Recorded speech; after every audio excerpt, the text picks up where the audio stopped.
So what if the oldest institution in the world wasn't just built on faith, but on a secret financial blueprint for eternal power? Today, we're going to peek behind those gilded walls and deconstruct the hidden economy that's allowed the Vatican to outlast literally every empire in history.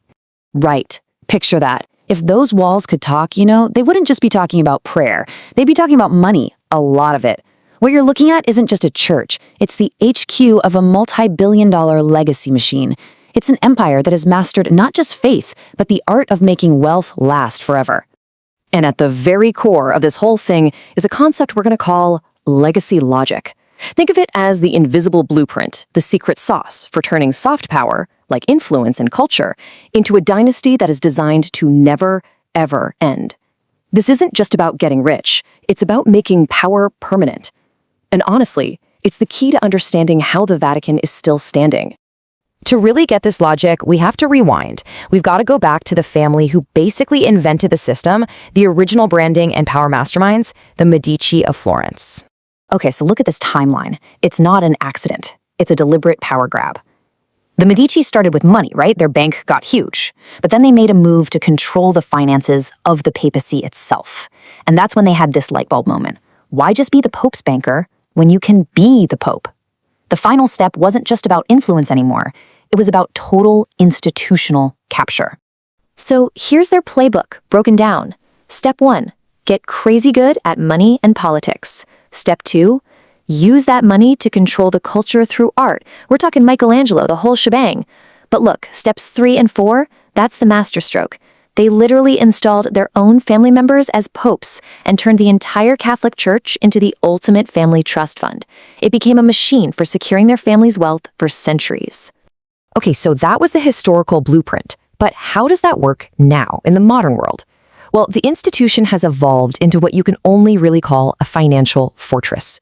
It's an untouchable structure. And this, right here, is the absolute genius of the model.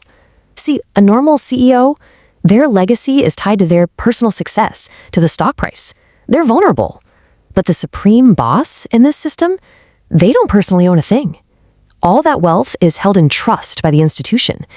It's the same model the House of Windsor uses. The individual person is shielded because the legacy is the institution. The machine just keeps rolling on, no matter who's driving. And this is what you get, a shield, basically, forged over hundreds of years. The whole system is designed to deflect any scandal, any crisis. The leader at the top, they get all the perks, the palaces, the influence, the immunity, but at the end of the day, they're disposable. The institution, this massive financial and cultural fortress, that's what's built to be untouchable. So beyond its internal structure, the Vatican has another huge advantage on the world stage. And it really just boils down to two things: power plays and paperwork. Because it's a sovereign state, the Vatican basically holds a golden ticket. It can move assets across borders with a level of freedom that corporations and even other countries can only dream of. And when you combine that kind of unique power with just enormous, quiet wealth, you naturally become a magnet for conspiracy theories. But the funny thing is, those theories just go to show how uniquely powerful and, opaque the whole thing really is. And underneath all of this, the bedrock of its wealth is land. It's that simple. Just like the great old dynasties, the Vanderbilts, the Astors built their fortunes on the ground under New York City, the church has spent centuries buying up the ground beneath cities all over the world. It has become the ultimate invisible aristocracy, with a global property portfolio so massive, its true value is basically impossible to even calculate. I mean, just try to get your head around this scale.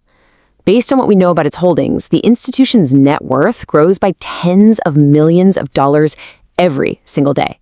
And that's passive income. No deals, no trades. That's just the power of owning the ground for centuries. The wealth just generates itself. But, and this is a big but, there is a really profound, kind of dark side to this level of insulated absolute power. For the person who actually makes it to the very top, the reward isn't freedom. It's a gilded cage. This quote just nails it, doesn't it? It's the central paradox of this kind of power. You're sitting on top of a global empire, but you can't just walk down to the corner store for a coffee. You're the steward of this massive machine, but you also get completely consumed by it. You become a prisoner in the very kingdom you're supposed to rule. I mean, daily life becomes one of total isolation. Can you imagine having more wealth at your disposal than entire countries, but none of the freedom of a normal citizen? Every single move you make is tracked. Every conversation you have is measured. You spend your entire life protecting the legacy, only to realize that, in the end, the legacy has completely consumed you. So that brings us to a final question for you to think about.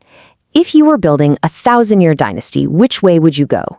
Would you choose the flashy excess of the Vanderbilts, whose incredible mansions are now just museums for tourists? Or would you choose the invisible influence of the Medici, whose legacy logic is still humming along in the shadows, probably more powerful than ever? The choice is really between a beautiful memory and a permanent machine.